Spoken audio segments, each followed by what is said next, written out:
Hello, and welcome to another newsletter from Construction Programs and Results. I'm Michael Stone, and I'll be sharing our newsletter with you. Devin and I have been meeting with a young fellow who developed a new program to help you check your potential customers and make sure they are a good fit for you and your company. The program is called Lead Check, and it is now available. Watch for it and sign on. Best new program we've seen in years for contractors like you. Recently we have talked a lot about estimating. We get questions on that issue, at least 10 to 1 over all other questions combined. Gang, estimating is as hard as you make it. Remember, it's not a glorious job filled with stars and stripes. It's hard work and thinking and more hard work. It's tedious, it's boring, but it must be done. If you are running a construction company, you must learn to do a good job of estimating if you want to consistently make good money. To help you learn proper estimating procedures and to get that job done easy and quickly, we wrote the book Estimating Construction Profitably. This one here. Oops, got it backwards. There we go. Estimating construction profitably, okay? If your error factor on your estimates is over 2%, you need to read and apply the principles in this book. Today, we're going to look at yet one more thing that can eat up your profits. Let's talk about the impact of inspections on your estimate. An important step in estimating a construction project is thinking about outside influences that can impact your project. For instance, inspectors. There's no question that building inspectors who show up at your job can increase the cost of your project. That's why you need to know the inspectors in the area where you work, and when necessary, add an inspector factor to your estimates. Some inspectors come onto a job site, look around, sign off on the paperwork, and they leave. On occasion, they'll find something that needs correcting, or maybe ask a few questions. For the most part, if you've established yourself as a responsible contractor who can be trusted to do the job right, they'll put in the required appearance, sign the inspection forms, and go about their day. But there are other inspectors who are always looking for something to find fault with. When you know one of those inspectors is likely to be on your job, you should factor in a little extra time to redo or rework some phase of the project so they'll sign off on it. That way, if you need to do any additional work, the cost won't come out of your pocket. The money is already in the estimate, and when you don't add a little extra, the money for any additional works come right out of your profit. Of course, I'm assuming you're building the job right and to code. And if you're doing sloppy or bad work, the inspector isn't the problem, you are.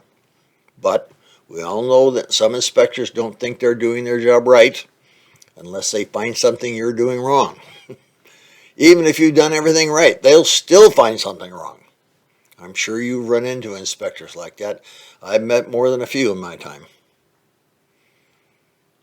I know from many years working on jobs that these problem inspectors have pet gotchas that they look for.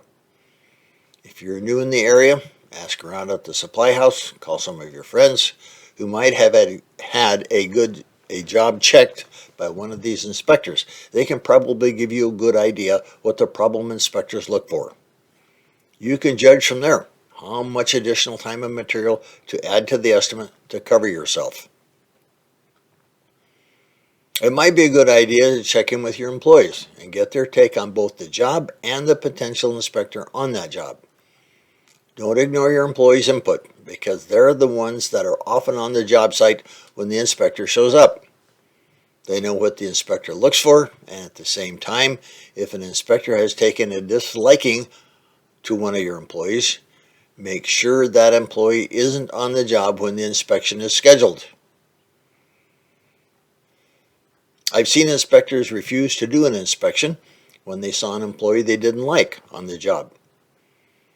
This isn't supposed to happen, but in one situation I saw, the contractor had to go down to the building department over the inspector's head to get the issue cleaned up. It's no fun, and that cost the contractor both time and money. Be sure you know the code requirements for the work you're doing. If you're not sure, find out. If friends and or associates in the business don't know, call the building department where you'll do the work and ask them how the job should be done. Be sure you're clear on what you're asking, because what the folks in the office hear might not be what the field inspector sees when they get to the job site. And the field inspector won't care what someone in the office told you. Those conversations should all happen before you put the numbers on your estimate sheet for that phase of the job. You also might have a one-on-one with your home or building owner if you know the inspector assigned to the job has a reputation of being a royal pain. That way they won't be upset with you if they see a list of things the inspector wants changed or added.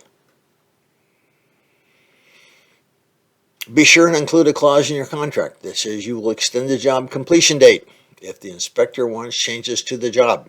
Along those same lines, be sure you have language in your contract that says you will write a change work order for any additional work that the inspector may require on that job.